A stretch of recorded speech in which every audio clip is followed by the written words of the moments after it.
నొప్పి మాయం సర్జరీ దూరం ఆపరేషన్ లేకుండా మోకాళ్ల నొప్పులకు ఆధునిక చికిత్స ప్రాణ పెయిన్ క్లినిక్.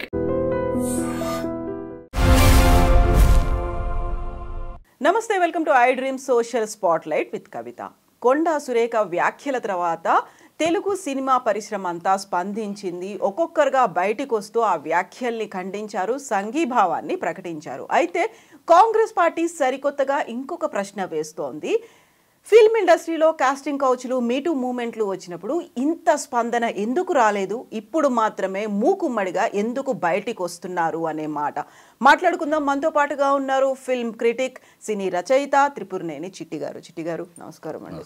సో ఒక సీరియస్ ప్రశ్న, ఒక ఇమ్మీడియట్గా స్పందించాల్సినటువంటి ఒక సమస్య తలెత్తింది.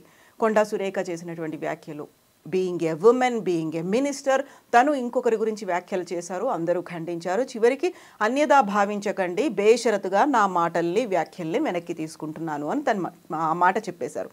అక్కినేని ఫ్యామిలీ స్పందించింది. ఆ తర్వాత ఒకరి తర్వాత ఒకరు అందరూ ఎందుకు స్పందిస్తున్నారు, ఎందుకని ఇప్పుడు బయటకు వస్తున్నారు అనే మాట. ఎందుకు వస్తున్నారు అని అంటే మామూలు విమర్శలు వేరు, మామూలు కమెంట్లు వేరు. ఇది ఒక వ్యక్తిత్వాన్ని, ఒక పర్సనాలిటీని, ఒక హెరిడిటరీ ఉన్న ఒక ఫ్యామిలీ, ఒక బ్యాగ్ అంత అక్కినేని లాంటి ఫ్యామిలీ, అతన్ని ఒక పింపుతోటి పోల్చుట, అది అసలు ఆలోచనే ఒక నీచ నికృష్ట భ్రష్టపు ఆలోచన. ఒక ఆడదానిగా అలాంటి ఆ మాట రావటమే ఆ చిల్లర భాష, చిల్లరతనం. అలాంటి చిల్లర బతుకుల్లో ఉండే వాళ్ళకే అలాంటి మాటలు వస్తాయి. అలాంటి అనుభవాలు, వాళ్ళ జీవితాల్లో అలాంటి అనుభవాలు ఉండబట్టే ఇలాంటి మాటలు వస్తాయి. అది ఖచ్చితంగా. అందుకని దీన్ని ఏమంటారంటే, దీన్ని ఆవిడ మాటలు ఆ వాచాలత్వం కాదు, మురుగునీటిలో పాకులాడే పురుగుల సవ్వడి ఉంటుంది, అది ఆ అమ్మాయి మాటల సవ్వడి. అది అసహ్యంగా మాట్లాడటం. తర్వాత దానికి ఏదో మీ దగ్గర లేదా మా దగ్గర, నీవు మాట్లాడిన దాంట్లో నువ్వు ఒక్కదానికి ఆధారం మాట్లాడు, విమర్శించు, నువ్వు పొలిటికల్గా విమర్శించు, నీకు దీటైన సమాధానం కేటీఆర్ చెప్తాడు. నువ్వు ఈ నిరాధారమైన ఇలాంటి బూతు మాటలు ఆయన ఎవరికి నేర్పాడమ్మా? ఆయన డ్రగ్స్ అలవాటు చేశాడట. ఎవరికి చెప్పారు? నువ్వు ఎవరు నీ దగ్గరకు చెప్పారా? నువ్వు చూసావా? నువ్వు ఆయన ఇంట్లోకి తొంగి చూసావా? కట్టెన్ చాటు నుంచి చూసావా? కిటికీలోంచి తొంగి చూసావా? లేకపోతే రహస్య కెమెరాలు పెట్టావా? ఇళ్లలో తొంగి చూడటం కూడా నీకు అలవాటు ఉందా? అలాంటి దౌర్భాగ్యపు లక్షణం కూడా ఉందా? ఏ ఆధారం ఉండి మాట్లాడుతున్నాను? ఏ ఆధారం ఉండి మాట్లాడుతున్నావు? వాళ్ళిద్దరూ విడిపోవటానికి కేటీఆర్ కాడ ఎవరు చెప్పారు నీకు? చేతు చెప్పాడా నీకు? లేకపోతే సమంత చెప్పిందా నీకు? వాళ్ళిద్దరూ గౌరవంగా విడిపోయాం, మేము మ్యూచువల్ అండర్స్టాండింగ్తో విడిపోయామని చెప్పారు. ఎవరి బతుకులు వాళ్ళు, వాళ్ళ బతుకుల గురించి నువ్వే మాకు ఎవరికి ఏమీ చెప్పకుండా ఎందుకు విడిపోయారో చెప్పండి. నీకేం చెప్పాలి? నీకేమొస్తుంది? నీకెందుకు? నువ్వెవరివి? నీకెవరికి చెప్పాలి? విడిపోవడానికి కారణాలని చెప్పలేదు కాబట్టి నువ్వెవరవని నీకెందుకు చెప్పాలి? వాళ్ళు విడిపోవటానికి కల వాళ్ళ పర్సనల్ లైఫ్, విడిపోతారు, కలుసుకొని నువ్వెవరవని? నువ్వెవరు వాళ్ళ పర్సనల్ లైఫ్లో కాలు పెట్టి మా చెప్పలేదు అందుకని నేను అడగనా? నీ కుటుంబ విషయాలు అనేక అడగనా? నేను అడిగితే మొహం ఎక్కడ పెట్టుకుంటావు? నీ కుటుంబ చరిత్ర మాకు తెలుసు, నీ కుటుంబాన్ని గురించి తెలుసు. మేము అడిగితే ఎక్కడ పెట్టుకుంటావు మొహం? నీ భాష, నువ్వు మాట్లాడే భాష, మారిన భాష, నీ చెత్త వాగుడు, అనేక వీడియోలు ఉన్నాయి, అనేక ఉన్నాయి. కాకపోతే మీ నాన్నగారి మీద ఉన్న గౌరవం, మా నాన్నగారు మిమ్మల్ని గురించి చెప్పిన మాటలు గౌరవం, నిన్ను గురించి, సీతక్కన్న గురించి, గీతారెడ్డి గారి గురించి, మిమ్మల్ని గురించి మా నాన్నగారు అనేక సందర్భాల్లో ఆడ నాయకులు, ఆడ లీడర్స్ అన్నప్పుడు మన గురించి చెప్పిన గౌరవం కొద్దీ, ఆ గౌరవం కొద్దీ మాట్లాడితే నీకన్నా ఎక్కువ నిన్ను రోడ్డు మీద ఉన్నప్పుడు తల ఎత్తడానికి కూడా వీళ్ళని సిగ్గుపడేలా మాట్లాడగలవు. ఏం మాట్లాడతాను? ఎవరో హీరోయిన్లంట ఈయన దాడికి భరించలేక వృత్తి వదిలేసి పెళ్లి చేసుకున్నారు. ఎవరు చెప్పి? ఏ హీరోయిన్ వచ్చింది నీ దగ్గర వాపోయింది? ఏ హీరోయిన్ ఓదార్చావు నువ్వు? ఏ హీరోయిన్ చెప్పింది? నీ దగ్గరికి మా హీరోయిన్లు రారు. మా సినిమా ఫీల్డ్కి మీకన్నా మీలాంటి క్యారెక్టర్లెస్ మనుషుల దగ్గరికి, మీలాంటి నీతి రీతి లేని మనుషులకి, ఏ ఎండక గొడుగు పట్టే మీ మనుషులకి, ఎప్పుడుకైతే ఏ కండువా మారుస్తారో, ఏ జెండా పట్టుకుంటారో తెలియని మీలాంటి మనుషులకి దగ్గర మేము న్యాయం కోసం మా వాళ్ళు రారు. మాకు ఒక కమిటీ ఉంది, మాకు ఒక ఛాంబర్ ఉంది, మా వాళ్ళు ఏదైనా ఉంటే మా దగ్గరికి వస్తారు, మేము చూసుకుంటాం. మీలాంటి క్యారెక్టర్లెస్ మనుషుల దగ్గరికి మీరు క్యారెక్టర్లా? మీరు పొలిటికల్లో ఉండి మీరు మురుగుగుట్టలో పురుగులు. మీ దగ్గరికి వచ్చి మేము వచ్చామా? వచ్చింది చెప్పు, ఒక్క సాక్ష్యం చెప్పానమ్మా. ఆవిడ చెప్పిన ఆరోపణలో ఒక్క సాక్ష్యం, ఇదిగో నేను మంత్రిగా చెప్తాను, this is the authority, I have evidence ఆయన అందుకు ఈ ఎవిడెన్స్ ఒకటి చెప్తాను చెప్పండి. I will salute her and ఆవిడ తీసుకెళ్ళి ఆవిడ ముద్ద కేటీఆర్ నిలదీసి అడుగుతాను, ఏం కేటీఆర్ గారు మీ మీద ఎంతో గౌరవం ఉంది మా లాంటి వాళ్ళకి, ఏంటి ఈ తప్పు చేశారని అడుగుతారు. ఛాలెంజ్ మీ మూలంగా ఛాలెంజ్ బస్తీ మీద వాళ్ళు ఒక్కటే సాక్ష్యం చెప్పమని. సాక్ష్యాలు ఆధారాలు లేకుండా అడ్డమగోలు మాటలు, అరాచక మాటలు, అసహ్య మాటలు, జిగుత్సాకరమైన మాటలు, బుద్ధి జ్ఞానం లేదు, కడుపు అన్నం తిరిగి కడుపు గడ్డి తినే మాటలు మాట్లాడతారా? మాట్లాడి మళ్ళీ మీ అప్పుడెందుకు రాలేదు, ఇప్పుడు అప్పుడు ఎందుకు స్పందించలేదు అనే మాట. కాస్టింగ్ కౌచ్ మూమెంట్ అనేది వచ్చింది, మీటూ మూమెంట్ అనేది వచ్చింది. ఇవన్నీ వచ్చిన తర్వాత కాంప్రమైజ్లు, అడ్జస్ట్మెంట్లు అడుగుతున్నారని అందరూ వచ్చి అన్ని సమస్యలు చెప్తున్నట్టు తర్వాత ఈ మధ్య కాలంలో వినిపించినటువంటి రీసెంట్ కేసుల తర్వాత కూడా ఇంత యూనిటీ అనేది ఫిల్మ్ ఇండస్ట్రీలో కనిపించలేదు. ఇప్పుడు ఎందుకు బయటకు వచ్చారు? ఎప్పుడు ఉందమ్మా, ఎప్పుడు రాలే. ఇప్పుడు ఎవరైనా సౌత్ ఇండియన్ అమ్మాయిలు కంప్లైంట్లు ఎప్పుడైనా చెప్పేది వింటా ఉన్నామమ్మా. ఇది నార్త్ ఇండియన్ అమ్మాయిలు మన ఇండస్ట్రీకి ఎప్పుడు నార్త్ ఇండియన్ నుంచి వస్తారు. వాళ్ళు ఏంటంటే ఇక్కడికి వచ్చి ఏదో స్టార్ అయిపోతాము అనుకుంటారు. స్టార్ అయిన వాళ్ళమే ఇక్కడికి వచ్చి స్టార్ అయిన వాళ్ళు గౌరవంగానే మాట్లాడతారు. ఈ స్టార్ కాలేక ఫెయిల్యూర్ అవుతారు చూడండి. ఈ ఫెయిల్యూర్ నార్త్ ఇండియా నుంచి వస్తారు, ఇక్కడ వీళ్ళ నెత్తిని పెట్టేసుకుంటారు. వీళ్ళ స్టార్ కాలేకపోయాము కనుక దానికి ఇలాంటి ఏదో అపవాదులు వేస్తారు. దేనికి సాక్ష్యాలు ఉండవు, దేనికి సాక్ష్యాలు. ఇప్పుడు అమ్మాయి త్రివిక్రమ్ మీద ఇచ్చింది, ఇప్పటికి కమిటీ అనేక సార్లు పిలిచింది అమ్మాయిని. మనం ఏదో పేపర్ మీద ఇన్ఫర్మేషన్ రాసిస్తే వీ కెనాట్ టేక్ యాక్షన్ కదా. You please come and tell us ఏం జరిగింది, ఎప్పుడు జరిగింది చెప్పు, దాని మీద వీ విల్ గో అహెడ్ అంటే రాదు. 3 నెలలకు ఒకసారి ఇదో ట్విట్టర్లో అలా ఒకటి వేసేస్తుంది, మళ్ళీ మిస్సింగ్, హిట్ అండ్ రన్. మీరు మిమ్మల్ని నమ్మి మీరు రారు, కానీ మేము వెంటేసుకుని తిరగాల. రకుల్ ప్రీత్ సింగ్ అంటది ఈ అమ్మాయి. రకుల్ ప్రీత్ సింగ్ని కేటీఆర్ పిలిచాడట. రకుల్ ప్రీత్ సింగ్ అప్పుడు అమ్మాయి మీద డ్రగ్స్ ప్రాబ్లం వచ్చిన నువ్వు ఆయన ఒక president, party president, deputy chief మినిస్టర్గా ఉన్నాడు. ఎవరైనా సరే ఆ పదవిలో ఉన్న పొజిషన్లో ఉన్నారు కనుక తన కష్టాన్ని, తనకు వచ్చిన ప్రాబ్లమ్ని చెప్పుకోవడానికి వెళ్తారు. వెళితే బెడ్కి వెళ్ళిపోయినట్టే, మాట్లాడగలిగితే బిడ్డలోకి వెళ్ళిపోయినట్టే. అమ్మ సురేఖ, నువ్వు రోజుకు అనేక మొగాళ్ళని కలుస్తూ ఉంటావమ్మా. అనేక మంది చాంబూర్లో ఒంటరిగా మొగాడు ఉన్నప్పుడు వెళ్ళి కలిసి వస్తావు. అంటే నువ్వు వెళ్ళి పడుకుని వచ్చావని చెప్పనా అన్నాను. ఆ రోజు ఇది ఎన్ కన్వెన్షన్ కూల్చకపోవటానికి కారణం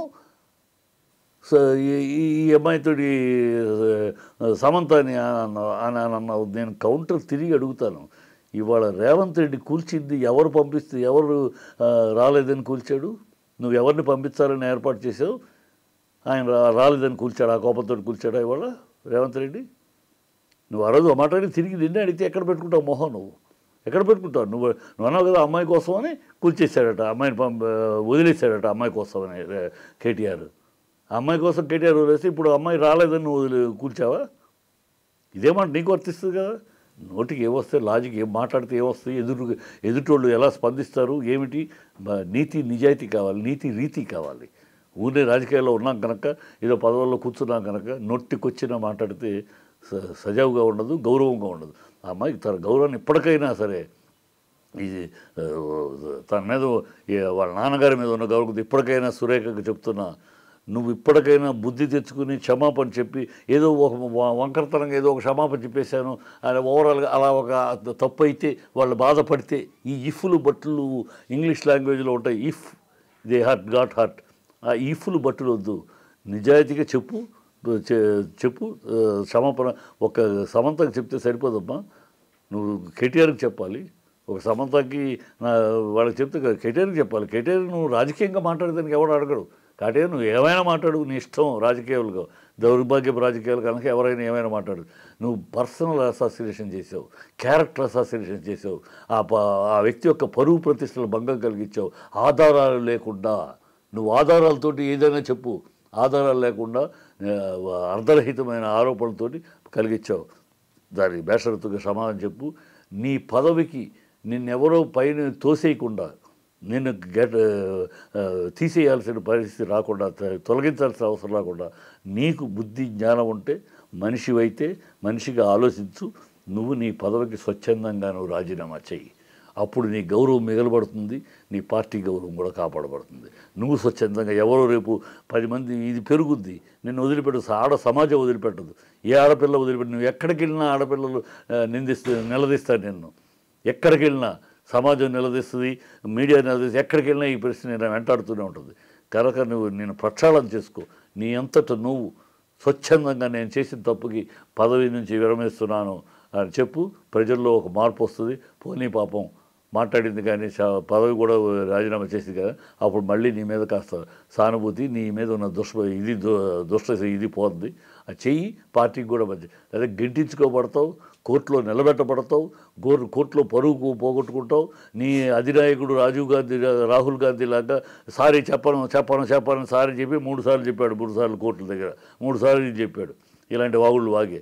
కనుక ఆయనలాగా నేను చెప్పాను కోర్టు దగ్గరికి వెళ్ళి బగ్గపడవాక బుద్ధిగా ఇప్పుడే నువ్వు క్షమాపణ చెప్పేసుకుని పదవి నుంచి రిజైన్ చేయి. మళ్ళీ భగవంతుడు మళ్ళీ అవకాశం ఇస్తాడు నీకు మంచి జీవితం గడపడానికి.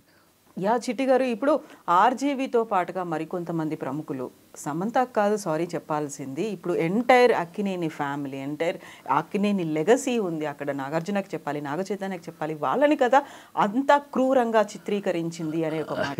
ఆర్జీవీ ఏంటంటే, ఆర్జీవీ ఏదో తను చెప్పాలి, అందరూ స్పందిస్తున్నారు, నేను స్పందించకపోతే బాగోదు, కనుక స్పందించినట్టు అటు ఇటు కాకుండా చెప్పాడు. అటు ఇటు కాకుండా వాళ్ళకి సారీ చెప్పాలన్నాడు.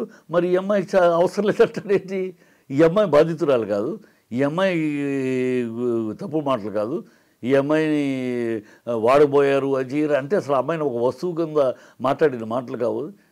అది అమ్మాయికి ఇలా తప్పుగా నిన్ను ఒక వస్తువు కింద మాట్లాడి వాడుకోపోయారు, అది చేయబోయారు, అందుకనే ఈయన మాట్లాడి తప్పమ్మా, నేను ఈ ఆర్గ్యుమెంట్లోకి ఆ పని వాళ్ళ మీద నిందలేసేటప్పుడు వాళ్ళని క్రిటిసైజ్ చేయడానికి నీ పేరు వాడుకుని నేను వాడుకుని తప్పు చేశాను అని అమ్మాయికి చెప్పాలి కదా. ఆ అమ్మాయి ఆడజీవితం. మొగాడు పింప్ అన్నాడు కనుక మొగాడు వ్యక్తిత్వం దెబ్బతింది అనేది మాట. ఆడపిల్లకి అది కాదు కదమ్మా. అసలు ఎక్కడికి వెళ్ళిపోయి జనాల్లో ఎక్కడికి పోయి ఏమో సమంత అలాంటిదేనేమో, సమంతను అలాగే తిరుగుద్దేమో, అలాగే తిప్పుతారేమో అనే మా బాటలో వచ్చేసి నీ సందేహం జనాల్లో ట్విట్టర్లో వస్తుంది. సమంత అలాంటిదే, ఎవడో వీడు చూసినట్టు. అంటే ఒక హీరోయిన్ అంటే పడక గదులుకి తిరిగేదా హీరోయిన్? అందుకే హీరోయిన్ అలా రారమ్మా, అలా కారు హీరోయిన్లు, అలా కారు. ఒక్కొక్క వాళ్ళు ఎన్నో కష్టపడితే ఎంతో టాలెంట్ చూపించుకుంటే అలనాటి సావిత్రి కాడ నుంచి, అలాంటి భానుమతి కాడ నుంచి, అలాంటి వాణిశ్రీ కాడ నుంచి చేసి ఎంతోమంది ఉన్నారమ్మా. వీళ్ళందరూ పడుకుని వచ్చారు. నేను సౌందర్యని ఇంట్రడ్యూస్ చేశా. సౌందర్య బెడ్ మీద పడుకుని హీరోయిన్ అయిందా? నా బిడ్డలాగా తిరిగింది. సో అలాగే చూసుకురా, ఇండస్ట్రీ మొత్తం అలాగే చూసుకురా. అమ్మాయి అలాగే బెడ్ మీద పడుకుని హీరోయిన్ అయిందా? హీరోయిన్లు అలా బెడ్ మీద పడుకునే వాళ్ళు హీరోయిన్లు ఎవరు? అలా అవకాశాలు. నేను హీరోయిన్ సెలెక్ట్ చేయాలంటే నా బెడ్ మీదకి వస్తుందా అని ఆలోచించనమ్మా. నేనే కదా ఈ డైరెక్టర్ నా బెడ్ మీదకి వస్తాయి అమ్మాయి అని ఆలోచించను. నా ఇమాజినేషన్కి నేను ఊహించుకున్న నా పాత్రకి సూటబుల్ అవుద్దా, ఈ ఫేసు ఈ స్ట్రక్చర్ సూటబుల్ అవుద్దా, అది ఆలోచిస్తారమ్మా ఒక డైరెక్టర్ అనేవాడు, అది ఆలోచిస్తాడమ్మా ఒక ప్రొడ్యూసర్ అనేవాడు, అది ఆలోచిస్తాడమ్మా ఒక హీరోని నా పక్కన అమ్మాయి ఎలా ఉంటుంది. అంతేకాని నా బెడ్కి వస్తుందా అవన్నీ అంటే లేదా అనద్దు మీరు. అంటే లేదా అసలు లేదంటారా? నో, ఉంటుంది. కంప్లైంట్లు ఇవన్నీ వచ్చాయి కదా అని ఉంటాయి. ఎప్పుడు ఉంటాయి అంటే అమ్మా ట్రావెల్ చేస్తున్నప్పుడు మగ ఆడ ఒకళ్ళు ఇష్టపడ్డప్పుడు జరుగుతాయి. అది ఎక్కడైనా జరుగుతాయి, ఎప్పుడైనా జరుగుతాయి. దానికి కెరియర్కి సంబంధం లేదు, దానికి అవకాశానికి సంబంధం లేదు. అవకాశానికి బెడ్ మీద పడుకుంటే అవకాశం ఇస్తామా అనేది ఒక పిచ్చి మాట, పిచ్చి రూమర్. అది తప్పు. ఎక్కడో ఈ జూనియర్ ఆర్టిస్టులు, కంపెనీ ఆర్టిస్టులు, ఈ కో డైరెక్టర్లు, ఈ కోఆర్డినేటర్లు ఉంటారమ్మా. వాళ్ళ లెవెల్లో ఏవి జరుగుతూ ఉంటాయి. వాళ్ళ లెవెల్లో మామూలుగా ఏదో మాట్లాడుతారు, వీళ్ళు దానికి ఇష్టపడేవాళ్ళు అవి జరుగుతూ ఉంటాయి. తప్పితే దానికి ఈ పొజిషన్స్కి డిమాండ్ అండ్ కమాండ్ దేనికి లింక్ లేదు. అయితే చిట్టి గారు, ఇప్పుడు గతంలో వచ్చినటువంటి ఇలాంటి కేసులు, కంప్లైంట్లు, వీటన్నిటి తర్వాత ఇప్పుడు మళ్ళీ ఈ కొండా సురేఖ వ్యాఖ్యల నేపథ్యంలో వాటన్నిటిని తవ్వి తీసి బయటికి తీసుకొస్తున్న వాళ్ళ సంఖ్య పెరుగుతోంది. ఎట్ ద సేమ్ టైం ఆ కేసులు వచ్చినప్పుడు కూడా ఫిల్మ్ ఇండస్ట్రీ పెద్దలు కావచ్చు, ఫిల్మ్ ఇండస్ట్రీకి చెందినటువంటి ఈ ఫ్యామిలీస్ చెందిన వాళ్ళు, వీళ్ళందరూ ఇలాగే స్పందిస్తారా? ఇంత యూనిటీ చూపించి బాధితుల పక్షాన నిలబడతారా? ఖచ్చితంగా బాధితుల పక్షాన అంటే రాజకీయ సంబంధం లేకపోతే మా సినిమా వరకు వాళ్ళని రాజకీయ ప్రమేయం ఎక్కువ అవుతుంది ఇక్కడ పెద్దానికి. రాజకీయ ప్రమేయం లేనంతకాలం మాకు ఇన్ని సంవత్సరాలు అనేక సమస్యలు వచ్చింది, సమస్యలు తీర్చుకుంటూ వెళ్ళాం. ఇండస్ట్రీ 70 ఏళ్ళ ప్రయాణం చేసింది, అనేక మంచి జరిగినాయి, చెడు జరిగినాయి. ఇవన్నీ సార్లు ఈ రాజకీయ ప్రమేయం వచ్చినాక ఈ దౌర్భాగ్యం. రాజకీయ ప్రమేయం వచ్చినాక ఈ రాజకీయ పార్టీలకి అసలు హక్కే లేదు. పర్టికులర్ కాంగ్రెస్ డిఎన్ఏ అసలు ఈ మాటలాడికే నైతిక హక్కు లేదు. వీళ్ళ జీవితాలు ఏంటి, వీళ్ళ పార్టీ రాజకీయాలు ఏంటి, వీళ్ళ చరిత్ర చెప్పుకుంటే ఒక పేకెటి శివరాం ఏంటి, ఒక కొత్త రఘురామయ్య ఏంటి, వాళ్ళు ఏమిటి పార్టీకి చేసిన సేవలేంటి, చరిత్ర తెలుసుకుంటే ఒక్కసారి వీళ్ళ కళ్ళు మూసుకుని ఏదో మాట్లాడితే కాదు, చరిత్ర తెలుసుకోండి మీ పార్టీ ఏంటని. మీ పార్టీ ఢిల్లీలో గెస్ట్ హౌస్లో ఏమి జరిగాయి గతంలో, కొత్త రఘురామయ్య ఏం చేసేవాడు, పోకెట్ శివరాం ఏం చేసేవాడు, మీకేమి సదుపాయాలు, వీళ్ళు ఏంటి కాంగ్రెస్కి చేసే సర్వీసులు ఏంటి వాళ్ళిద్దరూ, మీ గెస్ట్ హౌస్లు ఏమి నిండేవి, అది కదా మీ కల్చర్, అది కదా మీ డిఎన్ఏ, మీ కాంగ్రెస్ కల్చర్ అది కదా, ఉమెన్ అండ్ వైనే కదా మీ కల్చరు. మీరు మాట్లాడతారా? మీకు అసలు ఇంకో రంగం గురించి మాట్లాడే అర్హత, నైతిక హక్కు ఉందా కాంగ్రెస్ వాళ్ళకి? చిల్లర మనుషులు మీరు చిల్లర అలవాట్లు, మీరు చిల్లర డోసేజ్ ఉన్నవాళ్ళు. మీకు ఏ హక్కు ఉందో అసలు కాంగ్రెస్ వాళ్ళకి? మీ బతుకే అది, మీ పార్టీ పునాది అది. మీ నెహ్రూ ఎలాంటోడు. ఇప్పుడు చిట్టి గారు, ఈ వ్యాఖ్యలు వచ్చిన తర్వాత అమలా అక్కినేని, రాహుల్ గాంధీని ట్యాగ్ చేస్తూ మీరు చర్యలు తీసుకోండి, అసలు ఏం జరుగుతోందో మీకు తెలుస్తోందా అనేది తను వ్యాఖ్యానించారు, అక్కడ కంప్లైంట్ చేశారు. దాని మీద కాంగ్రెస్ పెద్దలు కూడా స్పందించారు. At the same time film ఇండస్ట్రీకి చెందిన వాళ్ళు ఇంతమంది రెస్పాండ్ అవుతున్నారు.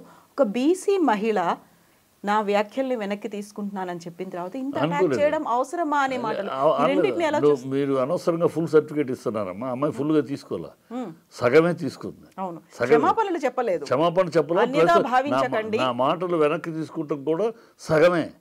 పూర్తిగా ఒక మాట అనేసేసి దేంట్లో అక్క మొగుడు మాత్రం నేను క్షమాపణ చెప్తాను, బావ అనే దాన్ని చెప్పనంటే కాదు కదా. నువ్వు చెప్పిన వాక్యం ఒక ఫ్రేజ్లో చెప్పావు, మొత్తం ఆ మొత్తాన్ని వెనక్కి తీసుకుంటున్నానంటే అది క్షమాపణ. అది నువ్వు అర్థం చేసుకుని బుద్ధి తెచ్చుకున్నావని అర్థం. దాంట్లో ఒక వాక్యం అంటాను, ఒక వాక్యము కాదు అంటానంటే అది కాదు. You are playing still. You don't realise what you have done. You don't realise what sin you have done, what idiotic thing you have done, what rotten you spoke, you didn't realise. So అదే అందుకని తప్పదు, కోర్టుకి వాళ్ళు వెళ్ళి ఆయన already Nagarjuna వేశాడు. ఎందుకు వేస్తాడు? నువ్వు క్షమాపణ పరిపూర్ణంగా చెప్పుంటే ఆయన వేయడు. నాగార్జున అసలు ఎప్పుడూ పట్టించుకోడు. నాగార్జున ఈ రాజకీయ కమెంట్లను ఎప్పుడు కూడా ఆయన పట్టించుకోడు. ఆయన బీజేపీకి తిరిగినప్పుడు కూడా, బీజేపీలో మోడీ గారితో వాళ్ళతో బాగా చనువుగా తిరిగినప్పుడు కూడా రాజకీయ కమెంట్లు వచ్చినప్పుడు ఆయన మాట్లాడు. రాజకీయ వాళ్ళు ఏదో మాట్లాడతారు, మనకెందుకు, let us not waste our time on reacting అని అంటాడు. ఇవాళ ఎందుకు రియాక్ట్ అయ్యాడంటే, అందరూ ఇంత డైరెక్ట్గా పింపు ఒక హీనమైన పోల్చినప్పుడు మనం రియాక్ట్ అవ్వకపోతే ఎట్లా? అది వేరేగా అయితే దీన్ని కూడా హే అనేవాడు. ఈ మాట అన్నప్పుడు తను కూడా తప్పు. ఈ మాట అన్నప్పుడు కూడా మనం మాట్లాడకపోతే, వాళ్ళకి రెస్పాన్స్ ఇవ్వకపోతే ఇట్స్ నాట్ కరెక్ట్ కాదని రివర్స్ అయ్యాడు. ఇప్పుడు వేసాడు, ఆల్రెడీ కేసు కంప్లైంట్ వేసాడు. ఇప్పుడు రేపు కేటీఆర్ కూడా టైం ఇచ్చాడు, ఇవాళతో టైం అయిపోతుంది, రేపు కేటీఆర్ వేస్తాడు. ఇద్దరు వేసిన దాకా అప్పుడు నువ్వు క్షమాపణలు చెప్పు, వెనక్కి తీసుకుంటా అంటే ప్రయోజనం లేదు. నువ్వు కోర్టు బోన్లో నిలబడాల్సి వస్తుంది. నీ ఇంత బతుకు బతికి నువ్వు ఒక మినిస్టర్గా రిజైన్ చేసి కోర్టులో నిలబడాల్సి వస్తుంది, లేదా కోర్టులో శిక్ష పడినా రిజైన్ చేయాల్సి వస్తుంది. అందుకని నేను ఇవన్నీ, ఈ ఉపద్రవాల్ని, ఈ అవమానాలని, ఈ అసహ్యకరమైన సన్నివేశాలను ఫేస్ చేయకుండా ఉండాలంటే స్వచ్ఛందంగా రిజైన్ చేయి. స్వచ్ఛందంగా రిజైన్ చేసి, ఇఫ్ నాట్ మై ఇంటెన్షన్, నేను ఇంటెన్షనల్గా అనలేదు, బై మిస్టేక్ నోరు జారిద్దాను, లేదా అనుకోకుండా అనేసాను, ఏదో తొందరపడి మాట్లాడేశాను, I will take back the total scenario of that అని అన్నాం అనుకో, ఎస్ మేము చెప్తాం వెనక్కి తీసుకోమని. మలాంటాలో చెప్తే ఎందుకు అయిపోయింది కదా అమ్మాయి, వన్స్ ఫర్ ఆల్ అన్నీ వెనక్కి తీసుకున్నా, ఇక మనం ఇంకా ఆడపిల్లని వదిలేయండి అని అంటాం. కానీ నువ్వు అంటలేదు. ఇప్పటికీ పొగరగా మాట్లాడిన తప్పు కాదనంటే మాట్లాడతాను. నీ పార్టీ వాళ్ళు జగ్గారెడ్డి ఆవేశంలో మాట్లాడిందండి, బాధతో మాట్లాడింది. బాధేస్తే ఇలా మాట్లాడేస్తారా? నాకు బాధేసింది. కేసీఆర్ గారిని, అంత వయసు ఉన్న కేసీఆర్ గారిని రాజీవ్ గాంధీ విగ్రహ స్థాపనలో ఈ రేవంత్ రెడ్డి ఆయన ఆ సన్నాసి తన ఈ స్టాచ్యూ పెట్టుకుంటానికి చోటు ఖాళీ పెట్టాడు, అక్కడ రాజీవ్ గాంధీని పెట్టాను అంటాడు. ఆ సన్నాసి ఎవరినన్నాడు? కేసీఆర్ని. కేసీఆర్ వయసు ఎంత, కేసీఆర్ ఎక్స్పీరియన్స్ ఎంత, కేసీఆర్ ముందు నువ్వెంత తంతే గారెల బుట్టలో పడ్డట్టు వాళ్ళు వచ్చి సీఎం అయి కూర్చున్నావు. కేసీఆర్ని ఆడు సన్నాసి అంటావా? నాకు బాధేసింది. ఆ బాధతో నేను తిట్టనా అని మిమ్మల్ని నోటికి వచ్చిన మాట నేను తిట్టనా అని? నువ్వు బ్రోకర్ గడివి అని తిట్టనా? నువ్వు ఢిల్లీ వెళ్ళి కాళ్ళు పిసుకుతావని చెప్పనా? వాళ్ళ కాళ్ళు పిసికితే నువ్వు సీఎం అయ్యావని చెప్పనా? అననా? నాకు కోపం వచ్చి అంటున్నా అననా? కానీ అనం. ఎందుకనంటే మాకు కాస్త కల్చర్ ఉంది, మీకు కాస్త సంస్కారం ఉంది. ఈ మాట అనగలిగి కూడా అనట్లా. మిమ్మల్ని ఎందుకనలేము? పిచ్చి ఆయన అంటాడు కాంగ్రెస్ అంటే వాళ్ళు ఇప్పటికీ సమర్థిస్తున్నారు. అదే కదా ఇప్పుడు బీసీ మహిళ మీద ఇంత అటాక్ చేయాల్సిన అవసరం లేదు అని. అది ఇప్పుడు బీసీ మహిళ తీసుకొచ్చారు అంటే బీసీ మహిళకి రైట్ ఉందా? బీసీ మహిళ అంటే ఒక హక్క. నువ్వేమైనా మాట్లాడు, ఎవరు పరువైనా తీసేటట్టు మాట్లాడు, అబద్ధాలు ఆధారాలు లేకుండా ఇష్టం వచ్చిన ఆరోపణలు చేయి అని బీసీ మహిళ అనగానే ఒక రైట్ హక్కేమైనా ఉందా అని? ఏంటి కులాలు తీసుకొచ్చి మతాలు తీసుకొచ్చి మత రాజకీయాలు తప్పితే కులాలు తీసుకొచ్చి చేయటం తప్పితే ఒక అమ్మాయి అనరాని మాటలు ఆధారాలు లేని అబద్ధాలు ఆరోపణలు చేసింది, అది తప్పు అన్నాక బీసీ మహిళ, ఏసీ మహిళ, ఇంకో మహిళ అనవసరం. ఇది కులాలు తీసుకొస్తారు ఇక్కడ. తప్పు అన్నప్పుడు అంటే అమ్మాయి బీసీ మహిళకి రైట్ ఉందా? ఆ తప్పు మాట్లాడచ్చా? అదేమన్నా చట్టంలో ఉందా? ఏం మాట్లాడారు? పిచ్చి మాటలు. తప్పు చెప్పింది తప్పు, ఇప్పటికైనా అంగీకరించండి. పేదల ఇళ్ళు కూర్చారు. ఆ పేదల ఇళ్ళు మామూలు ఇళ్ళు కాదు రేవంత్ రెడ్డి. వాళ్ళు రాత్రి అనక పగలనక ఎండనక వాననక కూలి నాలి చేసుకుంటూ రూపాయి మిగుల్చుకుని వాళ్ళు చెమటని రక్తాన్ని చెమటగా మార్చి సంపాదించుకుని డబ్బుతోటి కట్టుకుని ఇల్లు. వాళ్ళు ఎందుకు కట్టుకున్నారు? మీ గవర్నమెంట్ ఇచ్చిన 20 ఏళ్ల క్రితం మీ గవర్నమెంట్ ఇచ్చిన పర్మిషన్లు. ఆ పర్మిషన్లు నమ్మి మీ గవర్నమెంట్ ఇచ్చింది పర్మిషన్. వాటర్ మీరే ఇచ్చారు, డ్రైనేజ్ పర్మిషన్ మీరే ఇచ్చారు, ఎలక్ట్రిసిటీ 20 ఏళ్ల క్రితం మీ ప్రభుత్వాలు ఇచ్చింది నమ్మి కట్టుకున్నారు. జీవితం ఆ కళ కష్టపడి ఒక పూట తిని ఒక పూట తినకుండా రూపాయి పేర్చి వాళ్ళ రక్తం మాంసాలతోటి అడుసు ఇటుకలుగా కట్టుకున్న ఇల్లు. దాన్ని కులుస్తావా? నీ పొంగిలేటిదేమో సమయం ఇస్తావా? నీ ఓవైసీ దగ్గరికి వెళ్ళడానికి కాళ్ళు వణుకుతాయా? ఇక్కడేమో పేదలను కూల్చేస్తావా? పిల్లాడు నా స్కూల్ పుస్తకాలు తీసుకుంటుంటే కూడా వదలవా? కూల్చేస్తావా? ఒక్కటి తెలుసుకోవాలి, కాంగ్రెస్ ప్రభుత్వం పేదల శోకం ఘోర శాపం ఆరిపోవని అగ్నికణం. వాళ్ళ కళ్ళమంట కారే ప్రతి చుక్క రక్తపు చుక్కలై అవి మిమ్మల్ని మండి దహిస్తాయి. మీరు ఆ తప్పు వల్ల మీ పతనానికి పునాది వేసుకున్నారు. మీ పతనానికి పునాది తొలిమెట్టేసుకున్నారు రేవంత్ రెడ్డి, కాంగ్రెస్. మీరు పేదల పాలిట శాపాలుగా మారారు. అందుకనే నా పేదల్ని అంతగా హింసిస్తున్నారు.